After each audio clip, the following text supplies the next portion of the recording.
In this week's Good News with Dopler Dave, we hear the story of a local man who transformed a major physical setback into a means of encouraging others.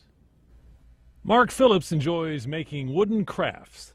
It's a pastime that developed during a tough stage of his life when he was nearly killed in an accident.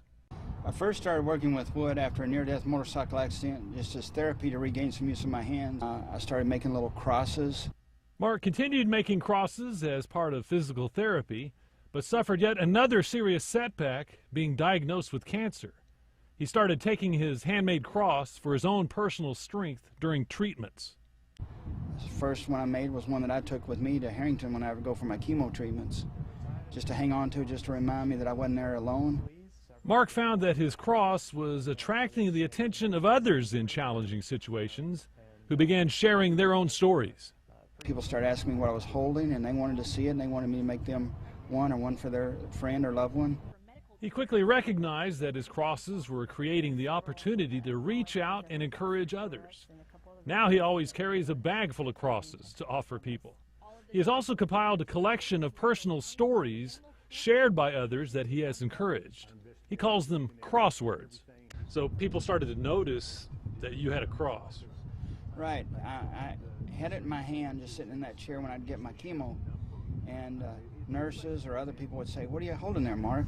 And I'd show them this cross that I'm holding. It was made, cut a little unusual, just made to be held. And then they asked me, do I make them? And I said, yeah, and I started making them for other friends of theirs or family members of theirs, just to encourage and inspire them as well.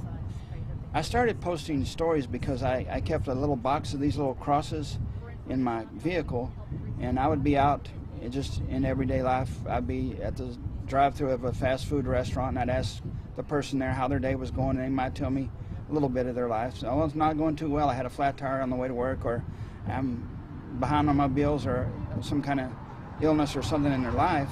I call these little stories cross words. And I started putting them on my Facebook page, and many people said, man, you need to put those into a book.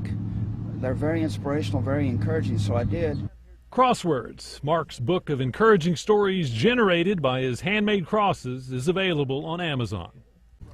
Through the process of overcoming his own setback in life, Mark found a way to encourage others going through their setbacks in life, and the crosswords keep coming. That's some good news. I'm Dopler Dave for News Channel 10.